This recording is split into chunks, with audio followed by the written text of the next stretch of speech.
Room ഉണ്ടാവുമല്ലോ അല്ലേ? റൂമുണ്ട് സർ. നമ്മൾക്കൊരു ഡബിൾ റൂം വേണമായിരുന്നു. എനിക്ക് എന്റെ വൈഫിനും കൂടി താമസിക്കാനാണ്. ആർക്കൊക്കെ? എനിക്കും എന്റെ വൈഫിനും.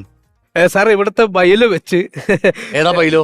അല്ല പൈല അല്ല സാറേ, ഇവിടുത്തെ നിയമം വെച്ച് ഇത് വൈഫാണെന്ന് നമുക്ക് അറിയില്ലല്ലോ സാർ. അതിനൊരു തെളിവെന്തെങ്കിലും വേണം സാർ. തെളിവോ? അതെ അതെ. തെളിവിന് ഈ താലി പോരെ, അതല്ലേ ഏറ്റവും വലിയ തെളിവ്. അല്ല താലി തെളിവാണ്, പക്ഷെ അത് ഇദ്ദേഹം കെട്ടിയതാണോ എന്ന് അറിയില്ല മാഡം. പിന്നെ എന്റെ വൈഫിനെ നീയാണോ താലി കെട്ടിയത്?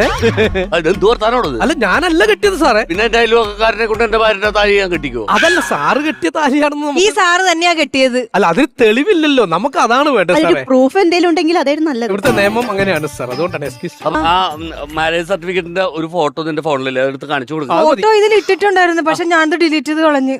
നിന്നോട് ആരാത് ഡിലീറ്റ്? അത് പക്ഷെ സ്റ്റോറേജ് ഫുള്ളായി. അപ്പൊ പിന്നെ ഞാൻ നിന്റെ എത്ര ഫോട്ടോസ് ഉണ്ട് അതെടുത്ത് ഡിലീറ്റ് ചെയ്തപ്പോ എന്തിനാ സാധനം ഡിലീറ്റ് ചെയ്തത്? ചേട്ടാ എന്റെ ഫോണിൽ ഇട്ടപ്പോ ചേട്ടന്റെ ഫോണിലും അത് സേവ് ചെയ്തായിരുന്നു. നോക്കിക്കേ. എന്റെ ഫോണിലൊന്നും ഇല്ലത്. അതെന്താ? നോക്കട്ടെ ഞാൻ നോക്കട്ടെ. എന്റെ ഫോൺ എപ്പോ ഞാൻ ഫോൺ ചോദിച്ചാലും നിങ്ങൾ ഫോൺ തരത്തില്ല. ഈ ഫോണിൽ ഇതിന് മാത്രം എന്ത് രഹസ്യമാണ്? പേഴ്സണലായ ഒരുപാട് കാര്യങ്ങൾ. നിങ്ങൾക്ക് എന്ത് പേഴ്സണൽ? നിങ്ങൾ എന്റെ ഫോൺ എടുത്ത് നോക്കൂല. നിങ്ങൾ 24 മണിക്കൂർ എന്റെ ഫോൺ. മതി സർ, നിങ്ങൾ വിവാഹിതരാണെന്നുള്ള ഇതിലും വലിയൊരു തെളിവ് വേറെ വേണ്ട. കറക്റ്റ് ആണ്, ഇത് മതി. പ്രൂഫ് വേണ്ട. ഇത് കറക്റ്റ് പ്രൂഫാണ്. ഓക്കെ പൊന്നോ, സന്തോഷമായി.